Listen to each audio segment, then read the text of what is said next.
Assalamualaikum warahmatullahi wabarakatuh. Apa kabar hari ini? Semoga kalian sehat dimanapun berada.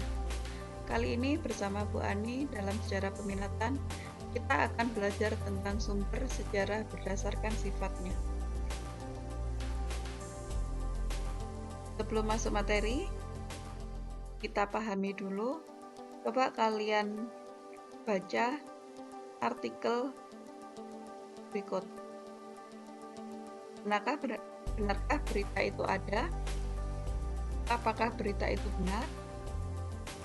Coba kalian baca berita kasus baru corona di 6 kecamatan Situbondo. Bagaimana cara kita mencari tahu kebenaran berita tersebut?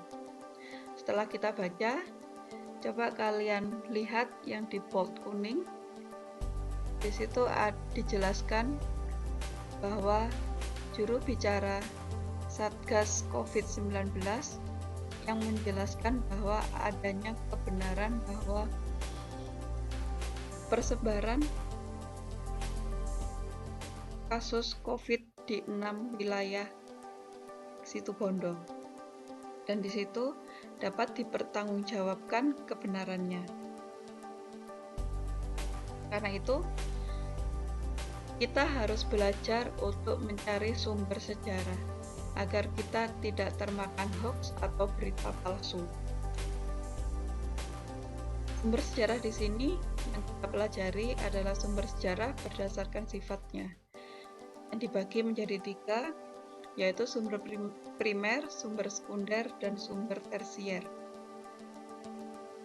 Sumber primer adalah sumber yang dihasilkan atau ditulis oleh pihak yang terlibat langsung atau menjadi saksi mata dalam peristiwa tersebut.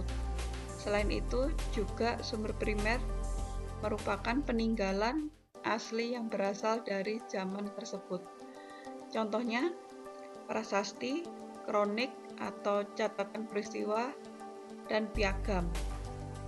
Yang kedua, sumber sekunder, yaitu merujuk pada benda tiruan dari benda aslinya.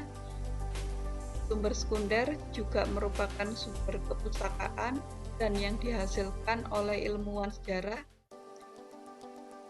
Contoh dari sumber sekunder yaitu tiruan prasasti yang ditemukan di museum, kemudian terjemahan kitab-kitab, atau laporan penelitian sejarah. Yang ketiga, sumber tersier, yaitu sumber sejarah yang tergolong dalam sumber ini adalah buku-buku sejarah yang berdasarkan laporan penelitian ahli sejarah. Biasanya penulisnya tidak melakukan penelitian langsung, melainkan merujuk dari sumber-sumber, baik itu sumber primer maupun sumber sekunder.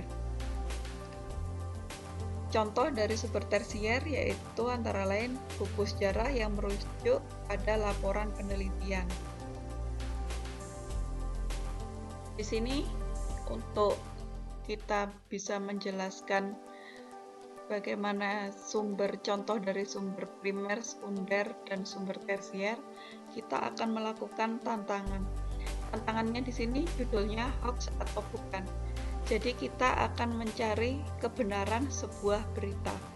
Misalnya seperti ini. Ada sebuah berita yang judulnya Jemaat Gereja Tewas Minum Detol demi mencegah Corona. Di situ dari judul itu, apakah berita itu benar atau bukan? Untuk mencari kebenarannya, kita dapat melakukan 5 langkah, antara lain yaitu yang pertama, amati beritanya. Jadi di sana diamati beritanya, kemudian dicari sumber beritanya. Setelah ketemu sumber beritanya, kita golongkan sumber berita tersebut apakah masuk dalam sumber primer, sumber sekunder, atau sumber tersier. Kemudian kita analisis kebenarannya. Kalau tidak ada dari 3 sumber tersebut, kita harus membandingkan dengan sumber-sumber lain. Jadi kita mencari sumber berita lain. Dan yang terakhir, kita dapat menyimpulkan bahwa berita tersebut benar atau hoax. Seperti itu. Di situ nanti kita buka Teams. Dalam channel sumber sejarah berdasarkan sifat, di sana sudah ada pembagian artikel. Kalian silakan mengamati artikel tersebut dan mencari sumber berita dalam artikel tersebut. Setelah mencari, kalian golongkan sumbernya dan analisis kebenarannya. Semua ditulis di dalam buku dan nanti dilaporkan dalam penugasan.